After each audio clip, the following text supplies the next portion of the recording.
Pledge of allegiance. I pledge allegiance to the flag of the United States of America and to the republic for which it stands, one nation, under God, indivisible, with liberty and justice for all.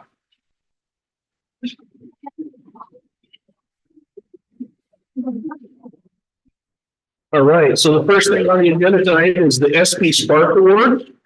SP stands for Exceptional Student Performance this year. This award is given to students who are doing well academically and have an exceptionally positive attitude about school. They demonstrate respect and responsibility towards staff and their peers. They show courage by not conforming to peer pressure and refuse to accept anyone who bullies. School board and the district want to recognize these students by celebrating their success at the beginning of each board meeting. So the students will receive a certificate tonight, and your names will go into a drawing for, in the past, it's been an iPad or a Chromebook or something like that. And that'll be at the end of the school year. So, and Jim Gorley is going to be handing those out this evening. So when you hear your name, go ahead and come on up, get your award. And then afterwards, the new era likes to take a picture of all the kids that got the award. So afterwards, we'll have everybody come back up and Scott will get your picture there. So all the names that were difficult came tonight, but I'll try my best. For our first high school anonymous Megan. Yeah.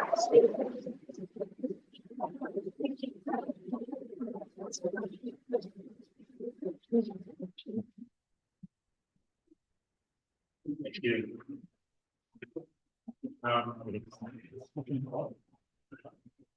Timber Mullins.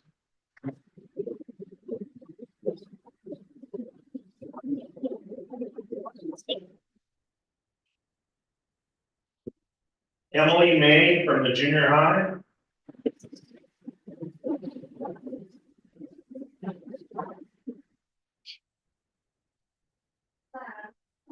Piper Hall from the junior high.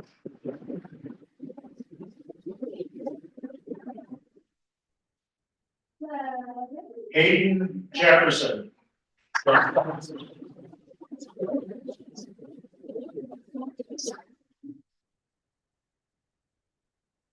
Megan Miser.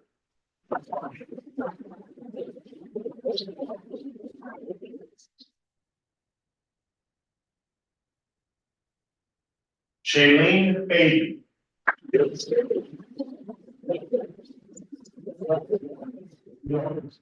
What's your name?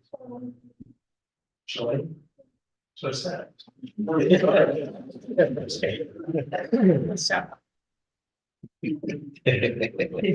job.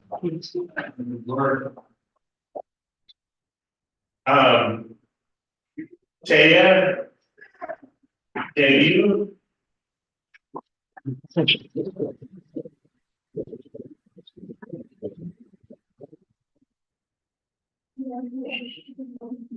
And then from Holly, Jace Allison.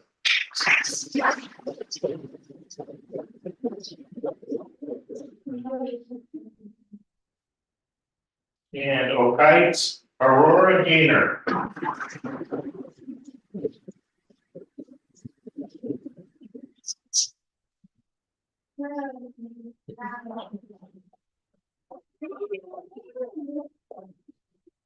Abigail Williams from Okites.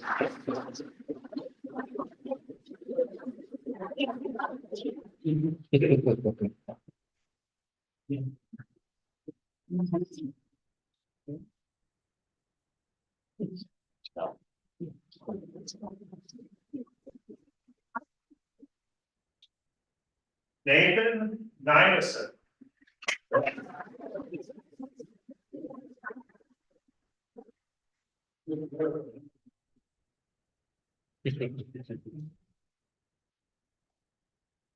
And last is Angelique White.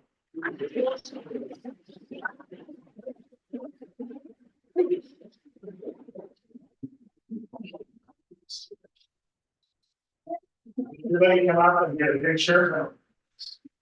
Everybody that received an award.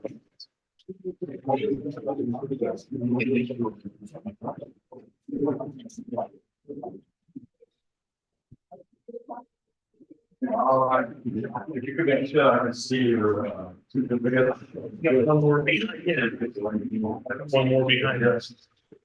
Yeah. When you stand over here.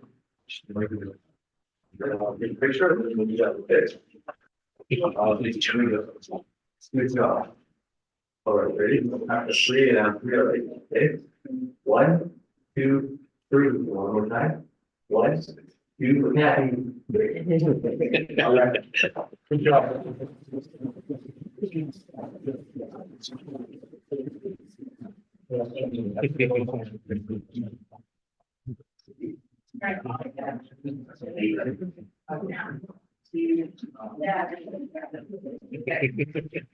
We'll make sure and get the ones, the awards to the kids that weren't here tonight. I'm sure it was sickness or after school activities or whatever it might be. And we do recognize this is a school night, so parents with kids, you're welcome to leave. You're welcome to stay for the rest of the meeting, whichever you want to do. We won't get offended.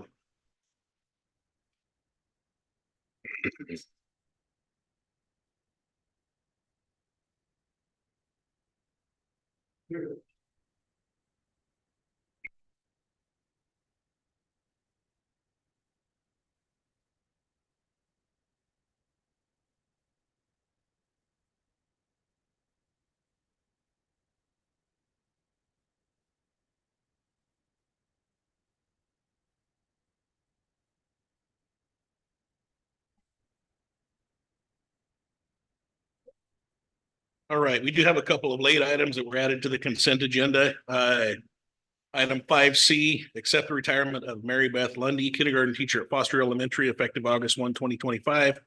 And 5D, accept the resignation of Michael Stevenson, counselor at Foster Elementary, effective June 15, 2025. Motion to approve changes. Second. Okay, we have a motion and a second to approve the agenda. Any discussion? All right, hearing no discussion, all in favor? Aye. Any opposed? Oh, you need to make sure you go, that we have one on law. Yeah, we do have Amanda online, correct? Okay, and she's texting in her. Okay, we're having audio difficulties with the online tonight, so So you guys know we have a quorum. we do have a quorum anyway. Yeah. So, yep. All right.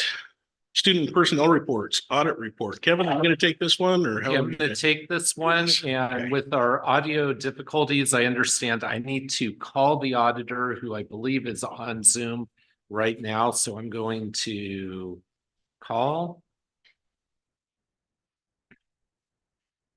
I hope. Hi, is this Brian? Hey, Brian, Kevin Strong with the Sweet Home School District. Hey, I hope there isn't an echo for you.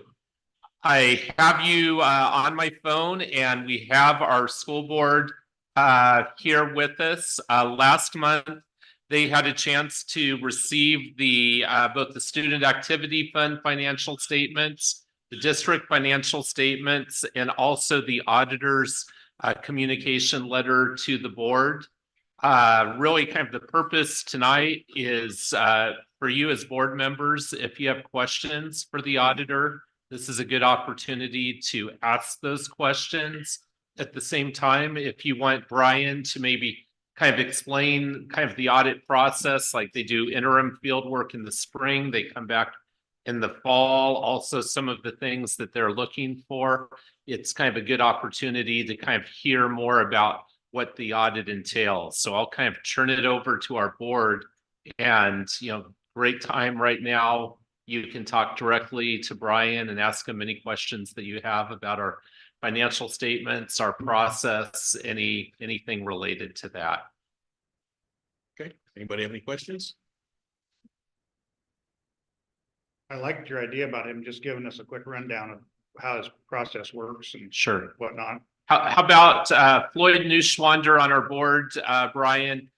Said that he would, you might have to speak kind of loudly because we're in a big room, just kind of talk more about the process, maybe talk about, what you're doing when you do interim field work in the spring, also what you're doing when you come back in the fall, and also kind of some of the things that you're looking at, that could be anything from variances like in our liability account balances to checking to make sure proper documentation, all of those sorts of things. So it's kind of a big question, but if you could maybe try to tackle that one for us, Brian.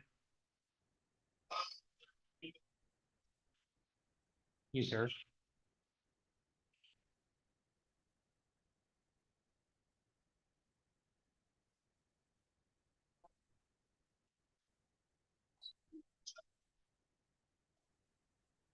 Right, they received it last month. It was this. Okay. So objective is to be page one, that one right there. They kind of go with the purpose of the audit. And essentially, if you're handling the inquiry and the audit work, and we do those, as Kevin said, is during our interim period, which is basically around time before the end of the fiscal year, should be June 30th in this case.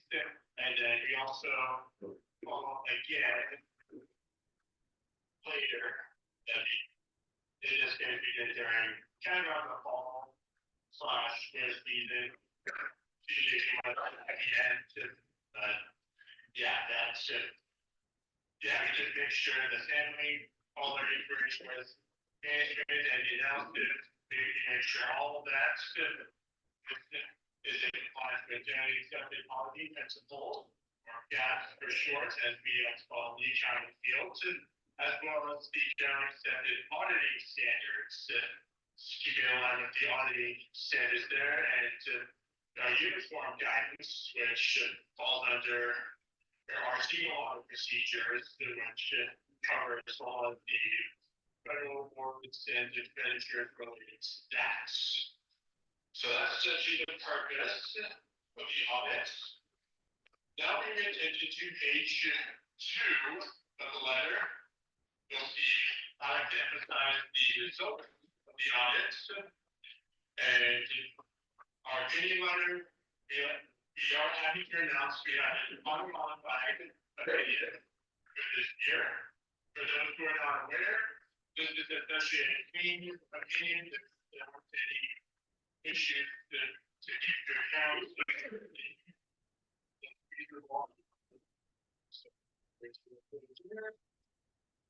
And the quantitative standards don't change for assessments. Management letter. There were no management issues management, so.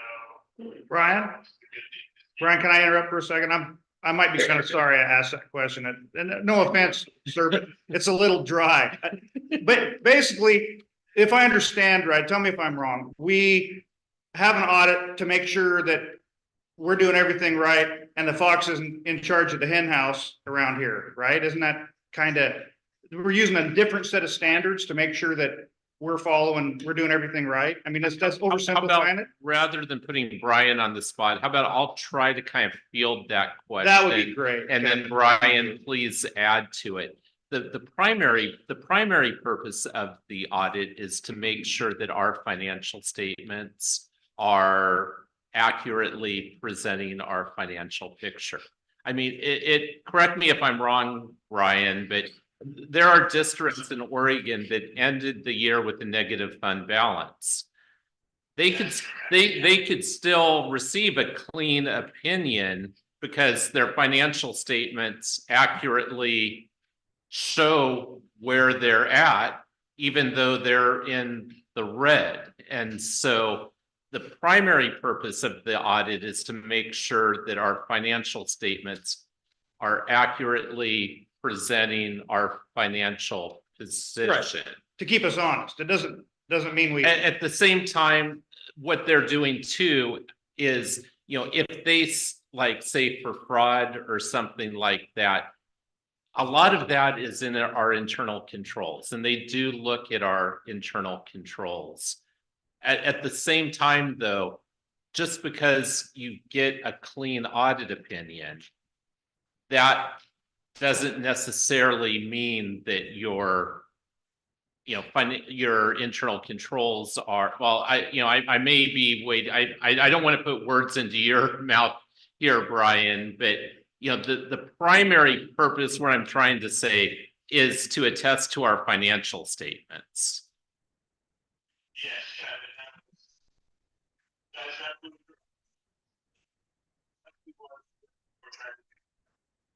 I'm going to say, it's on us as management. The auditors, if they spot something as far as a control weakness, they'll identify it. But it is on, I would say, first on us as management, but then you as a board to make sure that we have internal controls in place to make sure that when you talk about, the fox guarding the hen house, to make sure.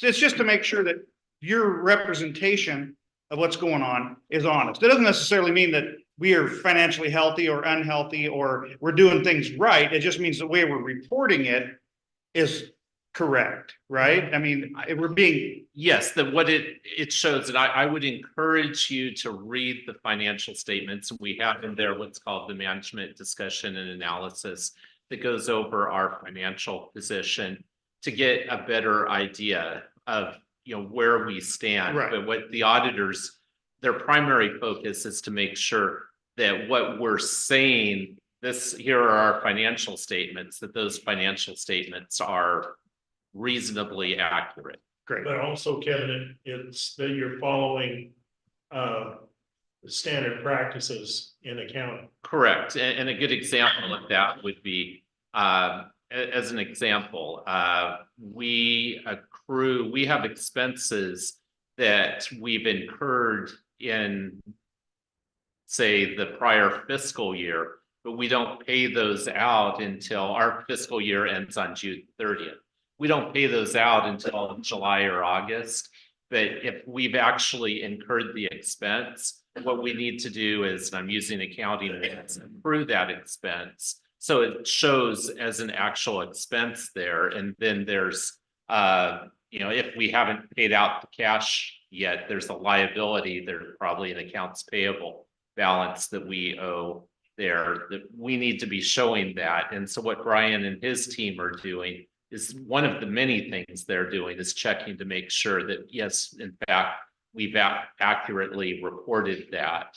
And so when a financial statement user picks up our financial statements and they want to know, where we stand on June 30th, that they're getting an accurate picture. And that could be anyone from us as community members to Standard & Poor's when they're issuing a credit rating for us, when we have outstanding debt for our bonds. And so what the auditors do, it's important. It's required by the state, which is a good thing. But we want to make sure that people looking at our financial statements can be reasonably assured that what we're presenting is accurate. Great, thank you. That's brought a lot of clarity. Like that. And Thank you, I Brian. don't mean, Brian, Thank and you, Kevin. please, you do this a lot more than me. So please feel free to add to that or correct me. you're right on the mark, Kevin. Thank you. This is kind of my first kind of presentation, so thank you for bearing with me and being with me on it. So I appreciate that. So thank you. Yeah, no, this is great. I am glad you're here. It's tough over Zoom, but I'm sure glad, because I think it really is important for our governing body. Really the auditors work for you as our governing body. And so it's good to be able to have that connection. And I would say this too, it's something where if there is ever a concern, this is one of those times where you can go direct to the auditors, because, it's something where really they, Brian, Timothy, who's also on the audit team, they're working for you guys. So. But we have a clean bill of health, like. Yes, everything we came back. received a clean audit. When you look at the financial statements, you'll see that, we ended the year in a good fiscal position. One of the things that helped is, our, and after COVID, compared to a lot of districts, our enrollment rebounded. It's now kind of more similar to other districts where our outgoing senior class each year seems to be larger than our incoming kindergarten class, which is something we need to watch. But in the short run there, we did rebound nicely where a lot of districts didn't. We also, like a lot of districts, there were a lot of federal funds coming in related to COVID. And so that certainly helped our financial position. Those funds are no longer available. But as far as where we were on June 30th, you hear some districts that definitely had some financial issues. Fortunately, we were not among those. So, Because you do a good job, Kevin. Go ahead, Brian, with this is a great opportunity for you to talk directly with our board. Any other questions from our board members? Or okay, and I'm seeing if they look good. So okay, well, thank you so much. Brian was talking about interim field work. I think is it next month that you're here for interim field work? It's coming up, I know, in the not too distant future. I'll have to check my calendar. Yeah, it should be coming. Is it? Okay, good. So yep, Brian and his team will be down here. And if you do ever have a question, I would definitely, we can get you the contact information. I'd encourage you to reach out direct to Brian. It's important to have that communication between the board and the auditor. Yeah, great. Okay, Brian, hey, thank you. Thank you for having me. Okay, have a good evening. Okay, thanks. Okay, bye. Thanks. Yeah, thanks, Kevin. Appreciate it. We don't have either certified or classified representatives here tonight. So student report. Go ahead and take it over. Hello, everyone. My name is Philip Boss. I have a few things. So first, you see someone with me tonight. This is Austin Hogan. Our student body officers decided to pick up apprentices this semester. So each position, social media, treasurer, we picked an underclassman and we kind of just have them shadow us. And I thought this was a good opportunity to bring my apprentice and see what I do. As the president, I don't have a specific job. This is kind of the one thing I can think of that one responsibility. I'm kind of doing all different things. So I decided to bring him with me. We have a lot of sports going to state and regionals. Cheer state's coming up. Girls wrestling regionals is this weekend. Boys wrestling is next week. And we have our unified basketball and senior night this Thursday, I believe. Thursday and Friday. Our leadership team, each class is picking up a community service project. Our goal is to attack something small towards a bigger goal. So the Tomas Rosa, our leadership director, was talking with everyone, all 40 of us, and he was talking about it. I'm trying to think of the story he was saying, but it was like, it's a lot easier to destroy something already broken than it is to destroy something that's clean and perfect. And that's kind of what we're looking at. We want to start making something nicer and attack it to where it's easier for people with more power than us to go and fix it. So, like for an example, for us, my senior group is doing a book drive to get books for kids. Additionally, for community service, we are going to have our homerooms kind of look into different community service ideas. So I couldn't tell you how many homerooms there are, probably 20, 30 homerooms, and they're all going to look at different service ideas that we can do for our May Day. I'm guessing you guys know what we do for our May Day. Half the day is community service, and then the other is a fun track day. So we're just trying to broaden our ideas and hearing from our peers of what they think we can do for community service. That's what I've got. Do you have any questions? Thank you. Thanks, Colleen. Superintendent's report. Terry, I'll turn it over to you. Okay, thank you. Starting off with enrollment. You look at 4C1 as the enrollment there. Looking through the elementary, we've stayed, within just a few numbers of previous. So our elementary numbers have stayed very stable. Our junior high and checking the numbers, they ended last year with 353. And right now they're at 351. So there's been a little movement in, a little bit of movement out. The high school is down again this month. And that is in looking at the various numbers. They've had a number of early graduates. There have been a large number in January of 10-day drops, which at 10 days absence in a row, we're required to drop the student. 5 students have moved out of state. And then there's a little bit of transfer back and forth, typically here to Lebanon, back here, and then students re-enrolling after a 10-day drop.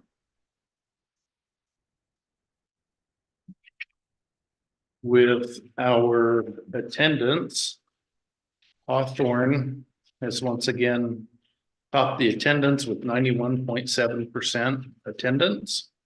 And so Mark, if you'll come up to get the attendance.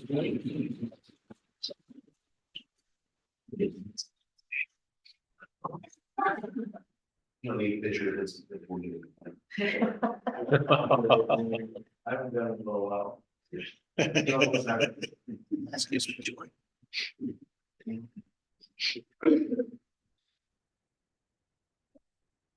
Jumping into our strategic plan progress, we had a good work session this afternoon on continuing with updating our strategic plan. In Pillar 1 outstanding achievement, our graduation rate for the high school continues to trend positive. And so you've heard Mr. Brown and others talk about the various activities they're doing to keep that, moving in a positive direction. So we appreciate the work they've done on that. The unified basketball, I checked with Mr. Tao. That'll be this Thursday, 2/13 at 6:30 in the main high school gym. And so if you did not get a chance to see that yet, that's under both Thriving Citizen, Thriving Community. That's a great thing to see. It's really nice to see how our students interact with one another and with the visiting team. So I really encourage you to take in a unified game if you can. What time was that again? 6:30. Thank you. And then under Pillar 4, safe and welcoming facilities and service, Oak Heights, the open house was today. And Josh Darwood has an update for us. I got a video of you guys.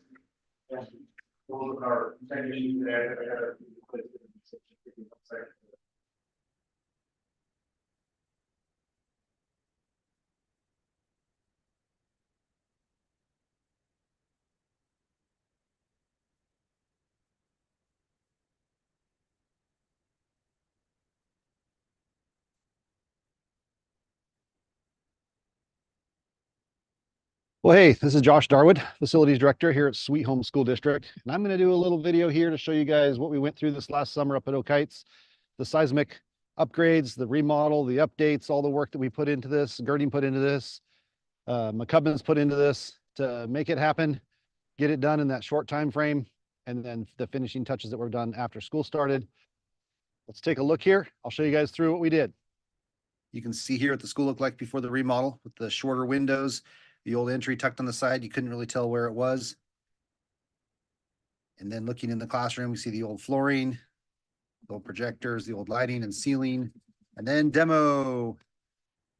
We went around with the contractor marking X's and demo and takeout and everything all over stuff. And then it was time to rock and roll.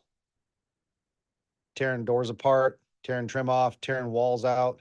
It happened really fast. It was awesome to see us rocking and rolling. in the old office, there was a concrete safe in the corner that had to be tore apart. You can see we've finally got half of it tore apart here. At 8-inch concrete walls all the way around that thing that had to be tore out. Matt James, Gerting's superintendent here, and I worked really well together to push on this project and keep it going as quickly as possible, try to stay on track. ZCS Engineering also did really well at working with us on this stuff. Got the roofers demoing the roof, got a ton of them up there. The extreme demo that we went through, the building was really gutted all the way through. To have a project of this magnitude that we're trying to tear apart and put back together in that 8-week window is a pretty crazy thing to try to bite off. Headed up the hall here. This is where a corridor was. You see we got a temporary wall built there. There's going to be the library. A lot of engineering in the floors to be able to hold up walls. Concrete pumps going all the way through the building for us to fill up those new concrete footings for the seismic.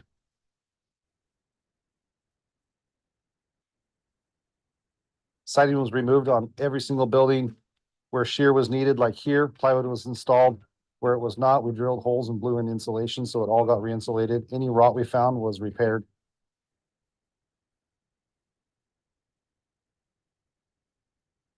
McCubbin's really helped us out in a lot of areas. They were contracted to do stuff, and then there was a lot of things that came up along the way that they were able to help us with also. In the gym here, you can see the holes in the roof under each truss. If you look here, it's just like the junior high where they did a post tension system, pulling all those trusses back together.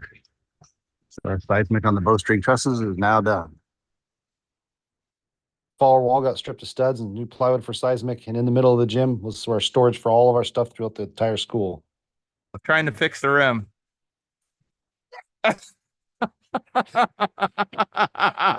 Finally starting to go back together with new sheetrock. Windows are in, some lighting in some rooms, and the drop ceiling in the old library that's now classrooms. Finally getting the sheetrock put in, HVAC units punched through. Still need ceiling tile in there. Siding's finally going on, and roofers are rocking and rolling on the roof. This is the big old steel I-beam that's going to be in the library going up top there to carry that wall. The windows were delivered in different stages, so we finally were getting the last of our windows delivered about the same time we were starting to pour the concrete in the front.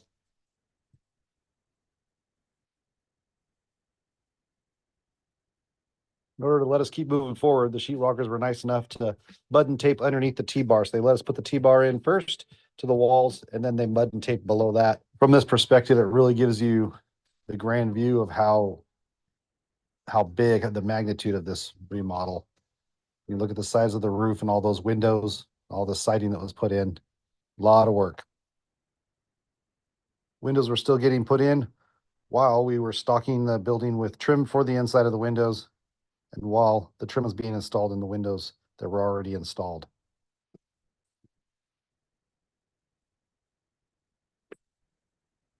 Here we are pouring the concrete for that front entry.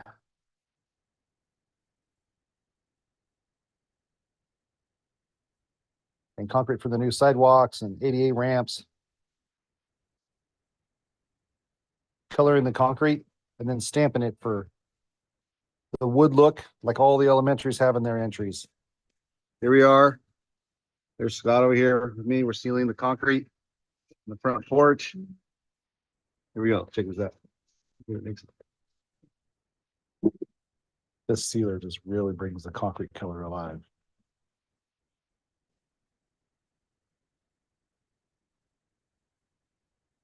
And over here, we got Story Time by Scott May. We are Thursday. Yeah. We got flooring going in Thursday before staff return. Yeah. These are crazy. This room still needs flooring, but lights are in, the windows are in. He's getting ready to finish the trim. The new short throw projectors in, ceiling grids in this one. And across the way, they just got the flooring put in this.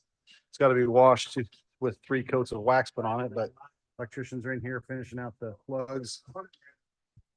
Ceiling's going to get dropped here tomorrow morning. New lights are in, base is in. It's coming together. Painting and moving in furniture all at the same time. With the wrestling team here. All the staff up there did an amazing job adapting to what needed to happen. And as you can see here, really made lemonade out of lemons by even making a special entrance for the kids. First day of school and kids are in classrooms. And always are good with kids. I got it cleaned up.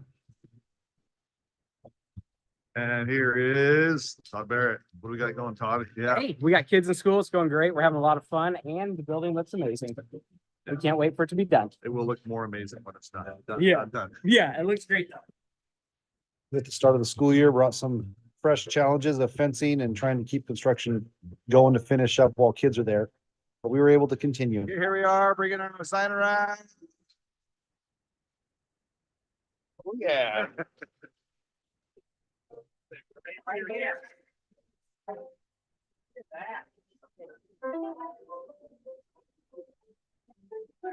And we got a flagpole.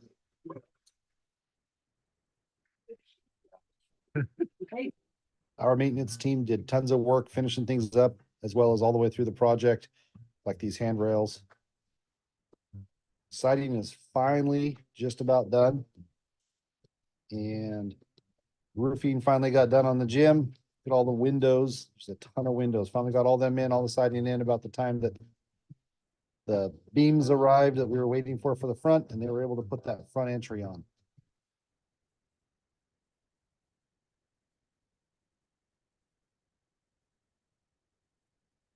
Ready to pour our stamp.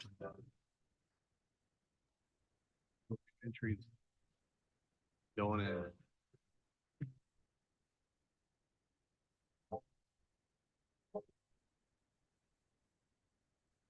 Finishing up the roof over that new entry. In the district, people stamped the concrete here to give it this cool effect that the architect designed. They have different layers that all different. Siding's getting put on the rest of the way. This is where the used to be doors here.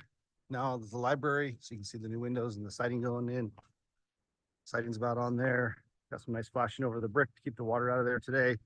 Fencing got down today, and Monday we will be using the new front entrance.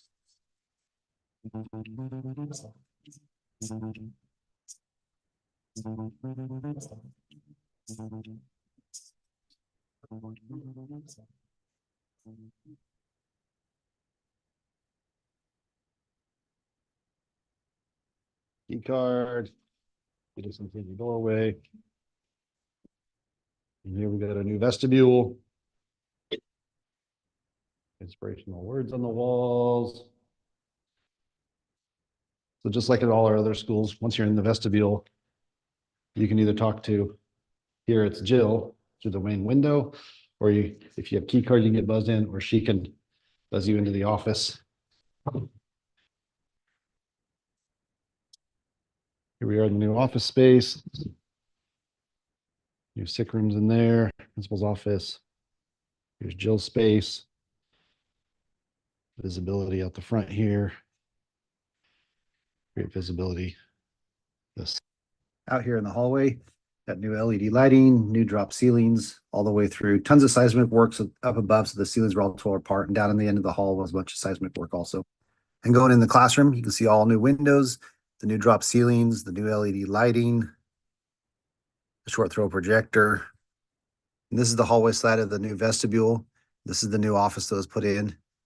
And then here we got the new staff room. And in the old office space, there used to be a concrete safe that was right here. You saw in the video. This is the classroom now. And then around this corner is another classroom that was part of the office space before. And then this was the old library that we turned into 2 classrooms. So there's a wall down the middle there, divided it in half, the new LED lighting, short throw projector, the new HVAC unit. Throughout the entire school, they're all new HVACs. And stepping into the library here, you can see the new windows, and you can see the beam up top here. That was on the floor in that other video earlier. We put it up top to hold the edge of the corridor. So now this is one big library space. Out the front door here, you can see we got new steps coming up, and we did pour new concrete sidewalks all the way along the front. It was in really bad shape. From the front door down, we have the new ADA ramp leading down to the concrete plaza area with the concrete benches, stamped concrete. It's a cool entry area, waiting area for people to wait for rides.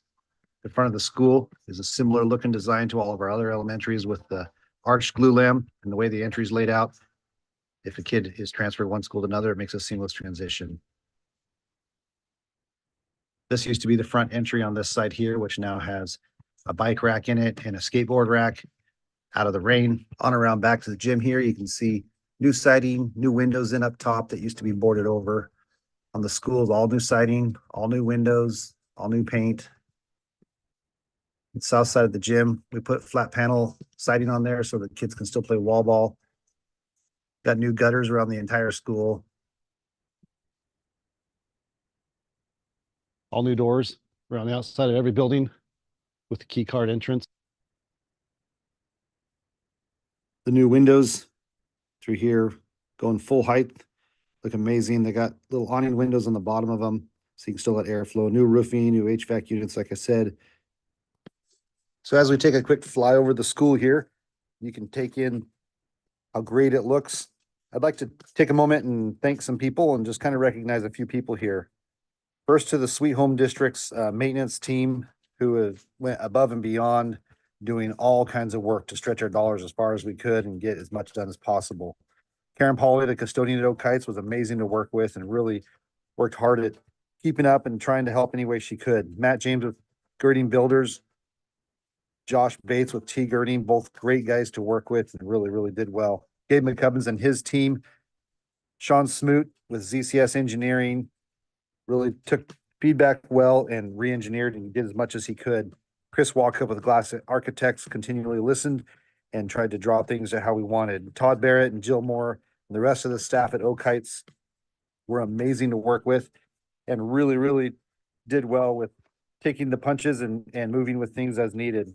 Thanks to Kevin Strong for seeing a vision before I even came on at the district and being diligent on applying for grants and putting money away so that we could do this type of a remodel. Thanks to Terry Martin for his leadership and trusting us to make it happen. And to the school board for years ago, seeing the need for a long-term maintenance fund and seeing the possibilities of our facilities and for trusting us to spend the money wisely and stretch it as far as it can go to accomplish this much in one summer of a seismic upgrade and remodel. I'm sure I'm missing a lot of people. There was a lot of contractors on here, but these were the big ones that really stood out and helped us make this happen. So thanks to all of them and our school district and everybody in this town for really getting behind us as we continue to try to remodel, upgrade our schools. We really look forward to the next project that we're going to be taking on, hopefully the high school. You'll see more information about that coming up before long. We're going to try to remodel the back of the high school, so we look forward to that next.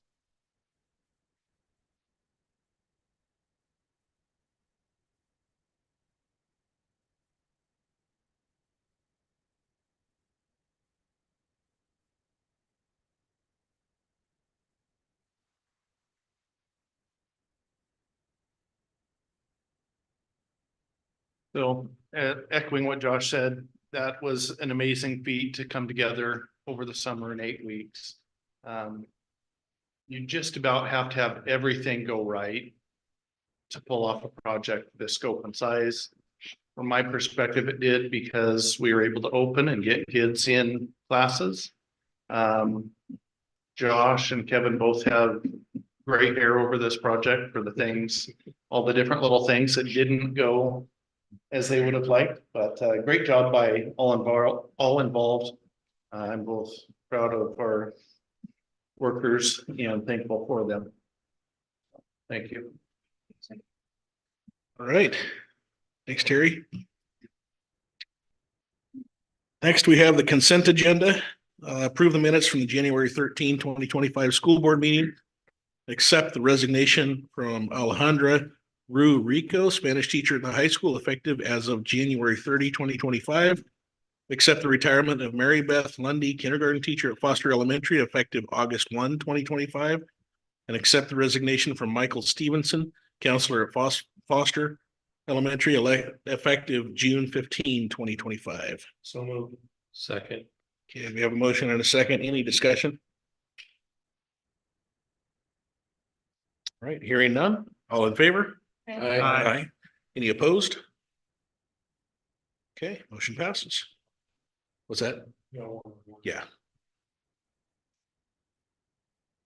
She's texting into Julie, so. All right, next we have the budget update. Kevin. Okay, thanks, Jason. Item 6A in the board packet. We have now completed the first 7 months of the fiscal year. Year-to-date spending for the general fund is up just over $949,000 compared to the same time period last year. That's primarily because, first of all, we have more filled positions this year than we did last year. And we've also have higher negotiated salary and benefits for staff this year than last year. Overall, as far as compared to our total budget, we're still on track. Even though we have some line items that are higher, we have some others that we expect to come in a little lower. So in overall total, we expect to be within what was budgeted for this year. All right, any questions for Kevin? Okay, thank you. Thanks, Kevin. Action items. We have one action item tonight. Approve the contract with Fat Beam Fiber for internet service to the elementary schools. Terry, do you want to kind of go through this just real quick? Basically, in a real boiled down way, it's an opportunity for us to upgrade our facilities for the elementary schools. And we have the opportunities here. It will prevent problems in the future as far as bandwidth and things. So we're striking while the opportunity is hot with a combination of state matching grants and E-rate money. So the only one we're not able to get is Holly? How about the good, Holly is included. And if you like, Sam Nottinger from our IT department is here, and he can probably address any of the technical questions that you have. So he came specifically for this tonight to help field questions for us. If you want, maybe come on up, Sam. It might even be a good idea just to kind of tell where we are now and what this will do for us.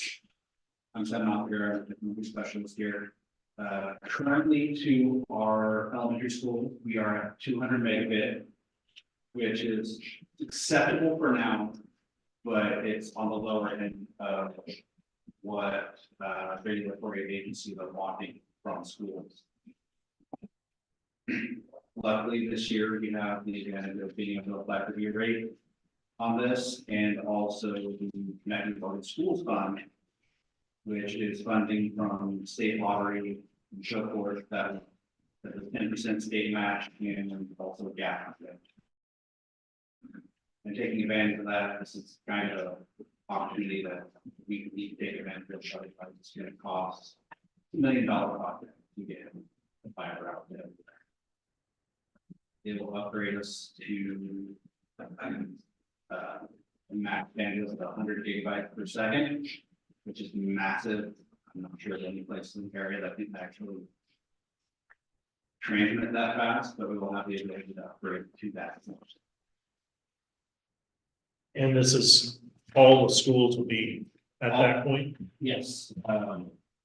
The high school, which is our personal fiber, we don't pay anyone at all, and then that is going to be limited to maybe 42 gigabytes per second.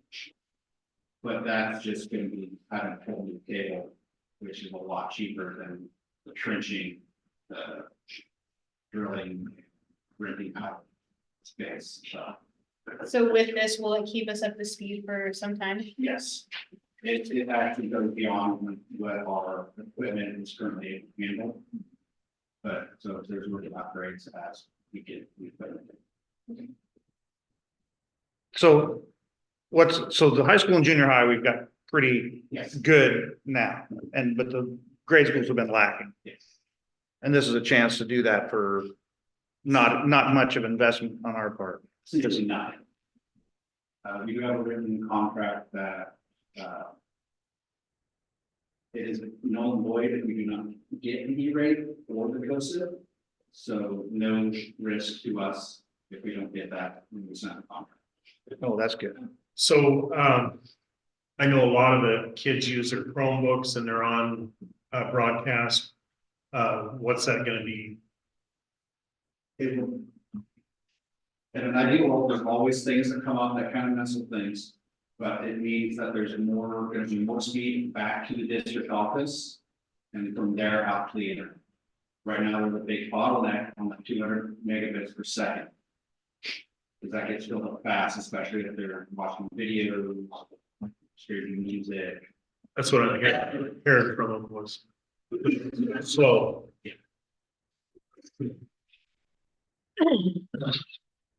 And the good news is E-rate's that annoying little tax that you pay on your cell phone bill every month. That you don't know where it goes. Uh-huh. This is where it goes. So getting a little bit back for the community there. So.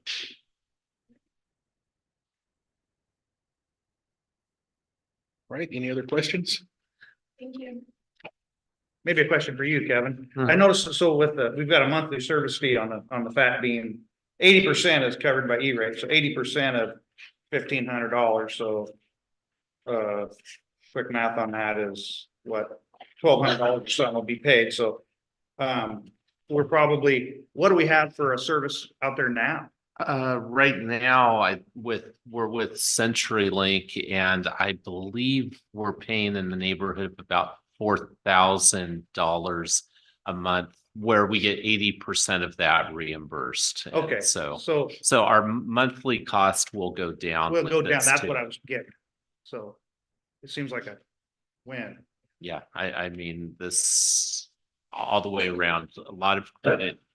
Sam, Andy, both in our IT department have spent a lot of time looking into this, looking, being in contact with possible vendors, and, really the good thing is on the fiber side, this is going to position our elementary schools should be fairly well set for, I would say, at least the next couple of decades. I certainly hope so. You never know with the internet, right? Those are the next big tech specs. No good. Thank you, both of you, for the information. Thanks. So it looks like even if the E-rate thing somehow, I mean, it's gonna get paid for up front. But even if our 80%, whatever their rebate that they pay for, went away, we'd still be cheaper, even if we were paying full price. We'd be paying about the same at full price as we are for the CenturyLink with the discount. Yeah, I mean, all the way around, this Yeah. looks to be a pretty good deal for our kids, our staff, our district. I'm just always worried when some grant thing runs out, then you're holding the bag for the full Monty, but it doesn't look like it'd be that much different anyway. Yeah, Sam's done a good job too, writing into the contract here that it's contingent on being able to get the outside funding, so we have protection. And when will this be completed? I think the plan is to get started soon, like this spring into early summer, I It says believe. March 1st that it's starting, but So that's a little contingent on, we have a little flexibility there. They've done multiple districts, and most districts don't actually start until they get their funding letter from E-rate, which we usually get around June, July, August. Yeah, it can vary. It's vary a little bit. But they have had a couple districts that pay up front, which I'm not sure we want to do. We want to make sure we have our funding and everything like that. If we pay up front, it starts sooner. If we pay after we get our E-rate, it will start around. But we're talking trenching, it was probably a summertime project anyway, right? I mean, seemed like there'd be better weather would be better for Mostly- the outside work? Mostly, Of course, they probably get really busy because everybody wants it done in the summer. Is it trenching or boring? it'll probably be a combination of both. They'll probably have places where they trench and places where they bore, and there'll probably be places that they share conduit with someone else.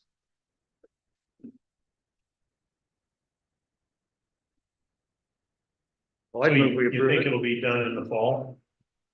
It would probably be ending sometime in the fall. That's all kind of a bit more negotiation that we have to figure out, because they can't give a full timeline until they know when we're gonna pay. And how long do you think it'd take us to get our equipment up and running to that new? We have the equipment all. We do? Yes. Okay. Good question. Just plug it in. Mhm. Okay, we do have a motion from Floyd to approve. Second, I move to. Okay, and a second from Jim. Right, any discussion? All right, hearing none, all in favor? Aye. Any opposed?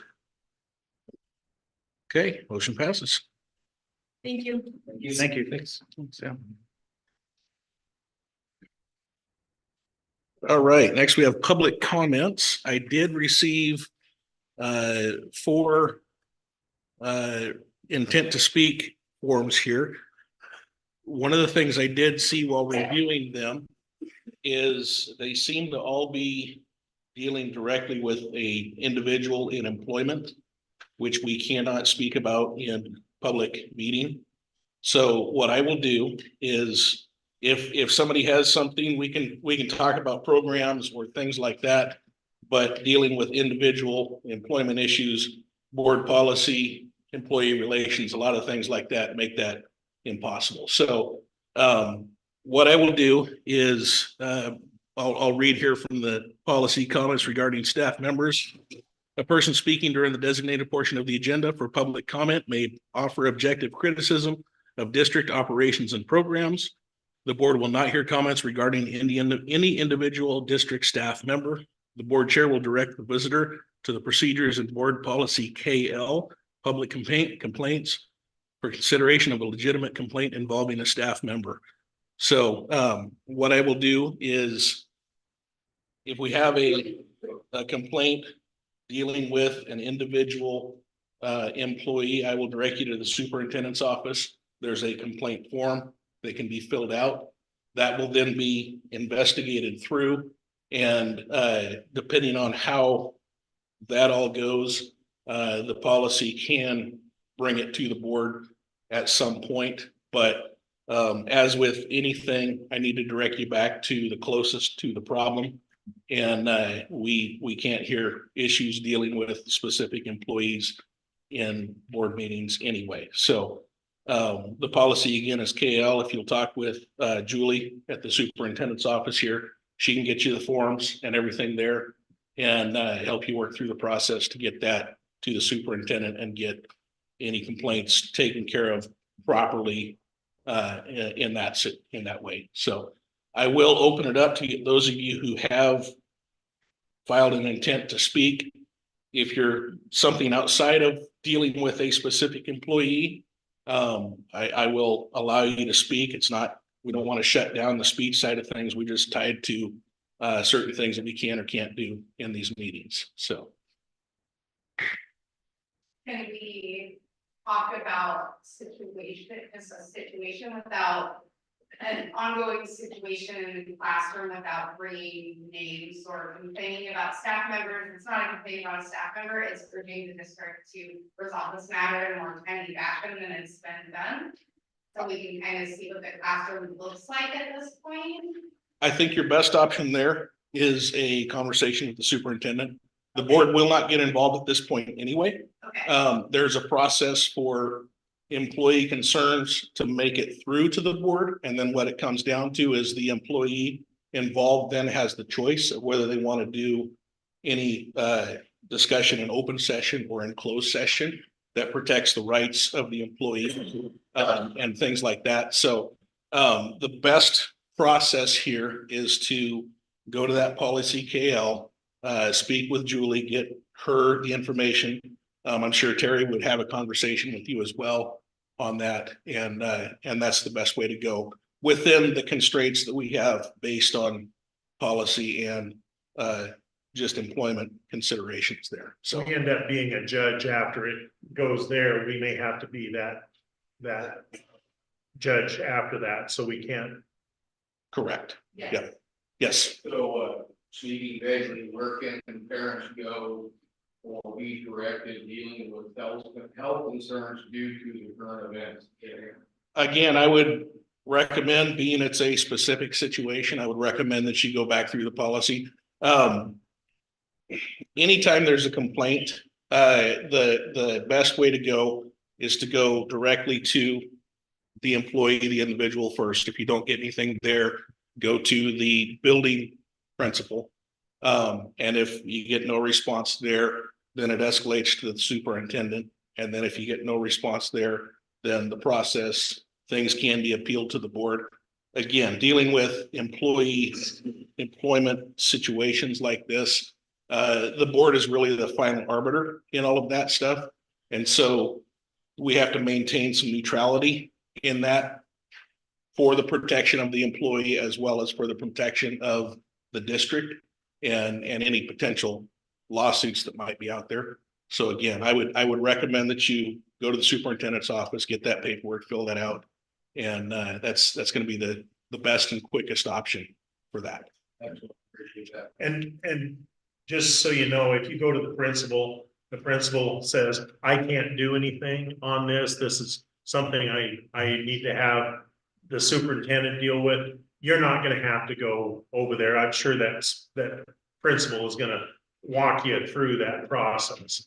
It's not gonna be a whole nother process you have to go through every time. No, that's fine. I'm just Yeah, asking where it is. Yeah. Agree with the Yeah. documents needed. Mhm. Pursue.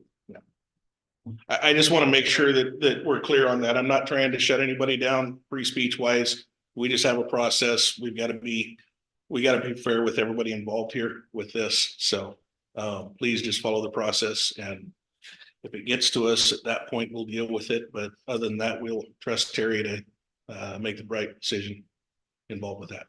If So, I may. yeah, go ahead. The document you're speaking of is online. The document you're speaking of is available online. You can come to the office and get it if you'd like as well. And if you're available and want to come in tomorrow, that's here as well. Okay. Thank you. I appreciate everybody. All right. Do we have any board comments tonight? I have a comment. Something has come to my attention that since the last board meeting that I didn't even know existed. And apparently there's a thing called OTIS. And that's an acronym that I don't even know what it stands for.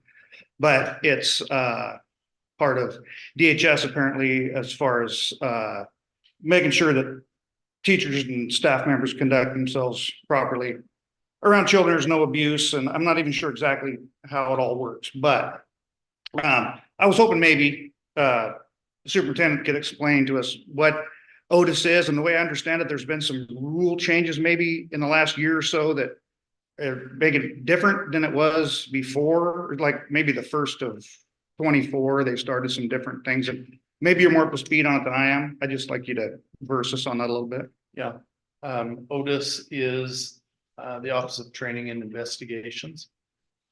It's been in the last 2 years that they've been formed. It is a hybrid between the Department of Education, local law enforcement, and Human Services, so DHS. And so if a report is made and DHS, for example, determines it to be severe, then they will initiate an investigation. And I've asked that they come speak to our administrators as a group. Our Superintendent's Association is trying to not push back, but help them understand where we're coming from. Because there are a variety of different investigators. Some of them are highly trained, some of them are not. And so that leaves a lot to be desired as far as how things are handled at the individual investigator level. You get someone that has a background in law enforcement, they're pretty savvy on procedures and investigations, interviews. If you have someone that has a background more, say, in social work, it can get pretty messy. They are completely outside of our system. You know, so it's not a matter of if, it's just like law enforcement or DHS. They're there for a lawful reason. You know, we have no way to block them. Okay, that being said, I understand that if a staff member, certified class whatever, is under investigation, and I'm not up on board policy as much as I should be, but the way I understand it, board policy says if someone is under investigation, that they have to be put on leave. Is that correct? Not per policy, but per practice, it is, yes. Okay, so it's not necessarily set in stone. That's situational. It depends. Our practice is to put them, you know, if the school district has to do an investigation, we're going to put someone on paid administrative leave to keep them whole. And then also so that we can do the investigation. One of the first things that Otis does is they will have us stop our investigation so they can take over. They will tell us to stand down in our investigations and check to see what we are doing to protect any of the students involved. And so their expectation is that we do that. Okay. So can you tell me, I know of at least one case in the district, but I've heard rumors that there are several people in our district being investigated now. Without naming names or any positions or anything, can you tell me if there's more than 1 to 5, 5 to 10? I'm gonna say I'm not comfortable with this conversation currently. I think we're treading really, really close to some potential problems legally. So my recommendation is that you have this conversation with Terry, maybe one-on-one. Because there is the potential for libel, there's the potential for lawsuits, things like that. So my recommendation is that this is not the place to have this discussion. I think Terry could satisfy your questions in a one-on-one conversation. Okay, I'm just trying to be transparent. And I'm fine with that and all that, but I think we're just treading in an area where there's potential problems. So